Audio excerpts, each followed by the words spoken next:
dear students. I am your chemistry teacher, and today our SLO topic is diversity and magnitude of organic compound.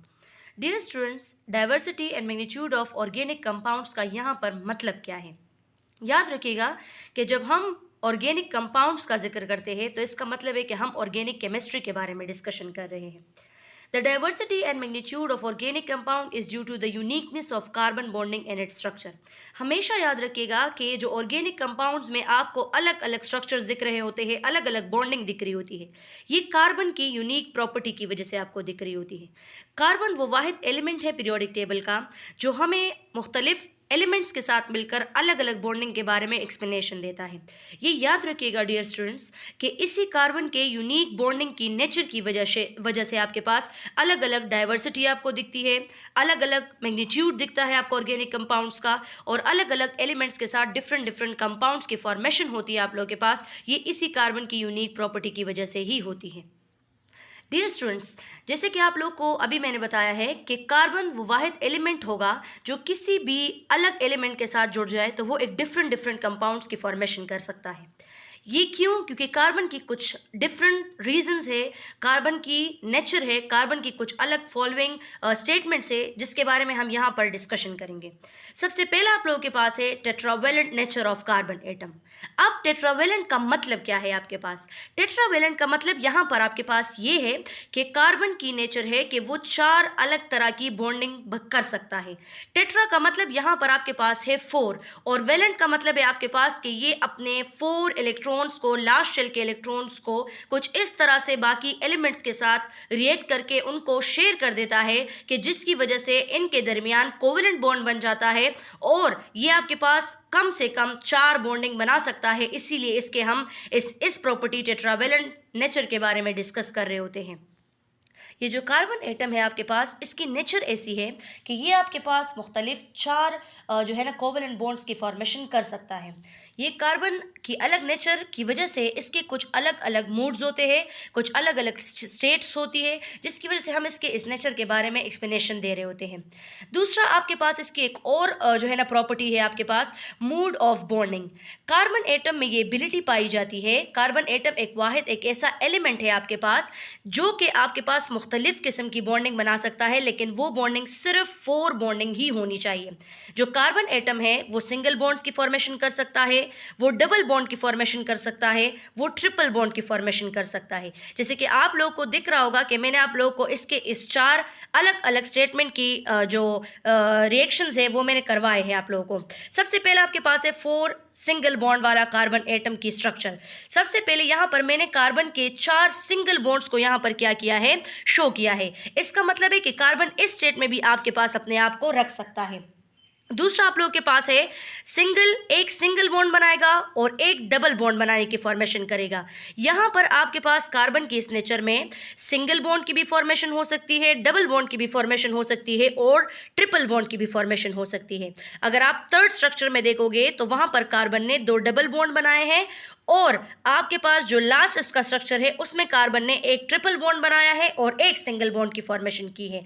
तो ये जो आपको अलग अलग bonding दिख रही है ये कार्बन के मूड ऑफ बॉन्डिंग्स कहलाए जाते हैं कि कार्बन में एबिलिटी मौजूद है कि वो सिंगल बॉन्ड की भी फॉर्मेशन कर सकता है, डबल बॉन्ड की भी फॉर्मेशन कर सकता है, और ट्रिपल बॉन्ड की भी फॉर्मेशन कर सकता है. लेकिन स्टूडेंट्स, अगर आपने यहाँ पर ऑब्जर्व किया हो तो इसमें सारे के सारे जो बॉन्डिंग है वो आपके पास ओनली 4 बॉन्डिंग्स है. 4 बॉन्डिंग से ज्यादा बॉन्डिंग इसमें हुई ही नहीं है. अगर आप सिंगल में गौर करोगे तो फर्स्ट, सेकंड, थर्ड और फोर्थ 4 सिंगल बॉन्ड्स की फॉर्मेशन हुई है. अगर सेकंड स्ट्रक्चर में देखोगे तो एक डबल बॉन्ड है और 2 सिंगल बॉन्ड की फॉर्मेशन हुई है. और अगर आप थर्ड स्ट्रक्चर पर जाओगे तो थर्ड स्ट्रक्चर में आपके पास देखो 2 डबल बॉन्ड दोनों साइड पर अरेंज है, लेकिन अगर इनको देखा जाए तो ये 4 अलग अलग बॉन्ड्स की फॉर्मेशन करते हैं.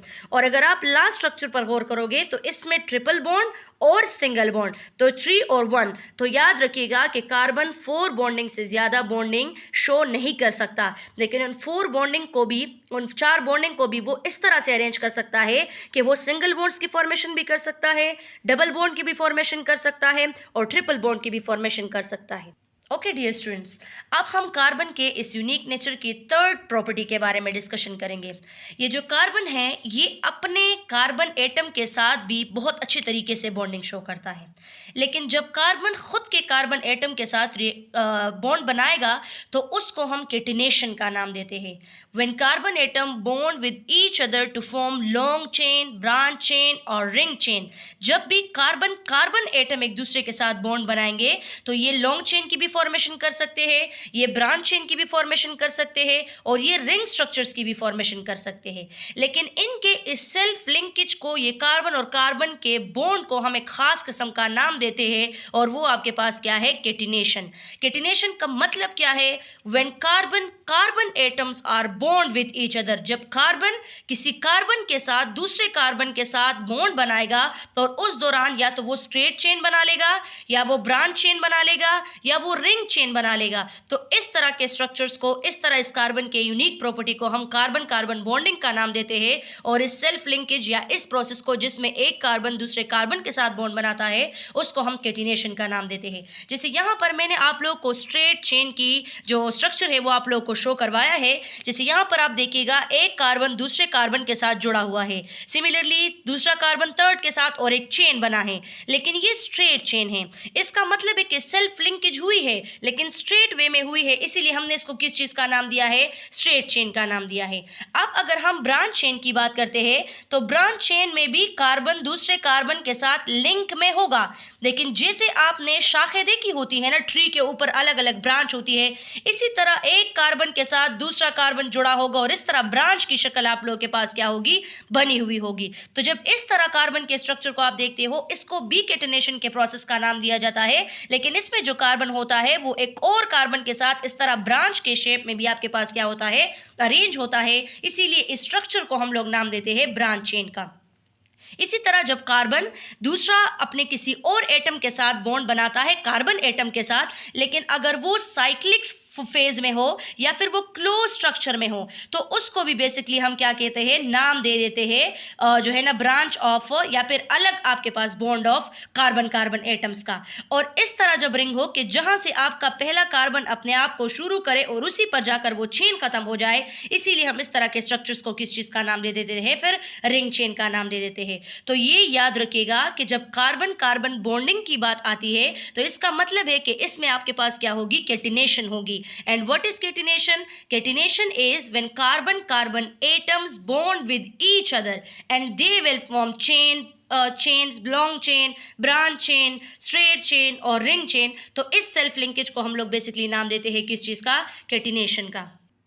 ओके डियर स्टूडेंट्स, अब हम कार्बन के इस यूनिक नेचर की फोर्थ प्रॉपर्टी को डिस्कस करेंगे, जिसमें कार्बन एटम किसी और एलिमेंट के साथ बॉन्ड बनाएगा और हमें अलग अलग कंपाउंड्स की फॉर्मेशन करके देगा। कार्बन की यूनिक प्रॉपर्टी में ये भी एक टर्म पाया जाता है कि जब वो दूसरे एलिमेंट्स के साथ बॉन्ड बनाता है तो वो हमें डिफरेंट किस्म के एग्जाम्पल्स, डिफरेंट किस्म के कंपाउंड्स की फॉर्मेशन करके देता है।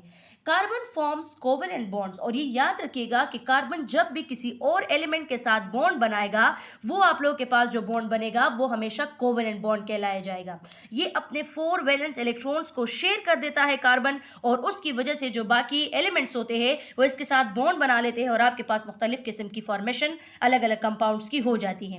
अब हमने कहा कि कार्बन की नेचर तो टेट्रावेलेंट है, तो जब भी ये किसी और एलिमेंट के साथ बॉन्ड बनाएगा वो हमेशा स्टेबल बॉन्ड कहलाया जाएगा। जैसे फॉर एग्जांपल हम लोग बात कर रहे हैं कि अगर कार्बन ने हाइड्रोजन के साथ बॉन्ड बनाया तो ये हमेशा हमें मीथेन की फॉर्मेशन करके देगा, CH4 की फॉर्मेशन करके देगा।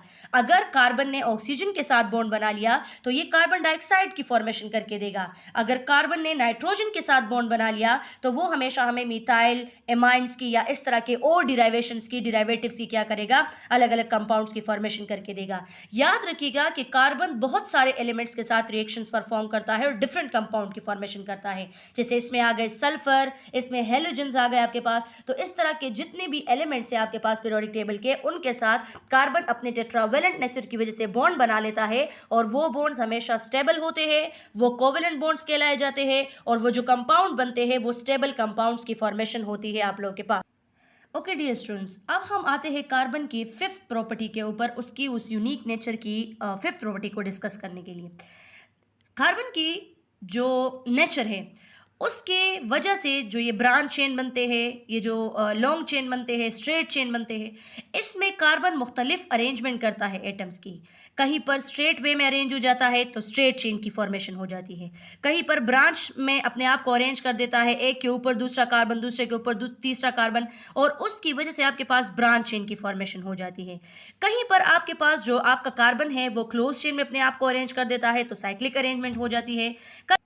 कहीं पर जो कार्बन है वो क्लोज स्टेट में अपने आप को अरेंज कर देता है तो वो साइक्लिक अरेंजमेंट जो है ना आपके पास क्या हो जाती है, सेट हो जाती है। तो cyclic arrangement of atom arrange हो जाते हैं कार्बन की।